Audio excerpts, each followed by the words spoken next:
Now, from WTVM, this is Business Break with your host, Maureen Akers. Hello there and welcome. Today our special guest is Rhett Jones with Air Force Heating and Air. Rhett, so good to see you again. Great to see you too again, Maureen. How are you? I'm doing fantastic. Great. Thank you.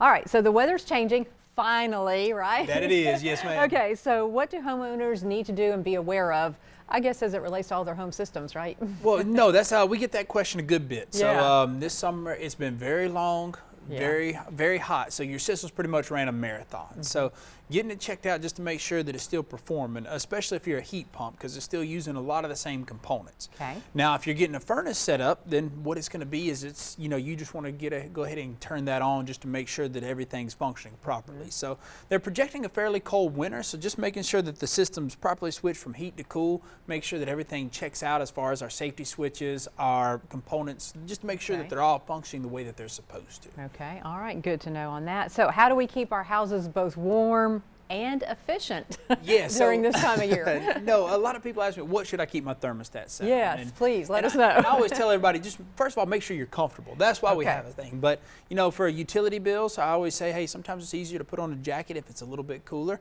Yeah. But then also too, just making sure that, like I said before, is that everybody's comfortable inside the home. So I always keep my house about 70 degrees. My wife says it's a little bit cold at times, so she'll bump it up. But what we want to do is just make sure that, especially if we're not there, we're not heating the house while we're not at home. A lot of times, having Wi-Fi thermostats or something along those lines can really help set it up where we're on our phones, on our apps a good bit anyway. Yeah. So we can just go up there and make sure our heat's set to very low this time of year. There you go.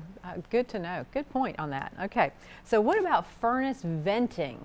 Can it be safe? Is it safe? Yeah, so especially whether you have an electric furnace, just making sure that the power requirements there, it does burn up a good amount of electricity when you turn on those electric furnaces.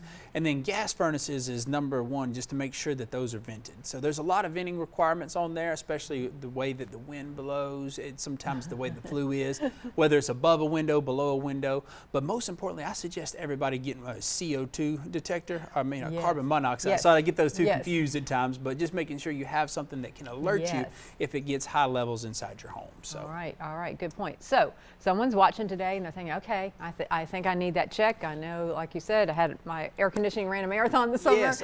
What do they need to do? I would just suggest call us, set it up for one of our tune-up visits. We just make sure that everything's good to go. We make sure that it's safe and good to go, especially heading into the winter time. There you go. Thank you so much for joining us today, Rhett. We'll see you on the very next Business Break. If you want to be seen on Business Break, contact us here.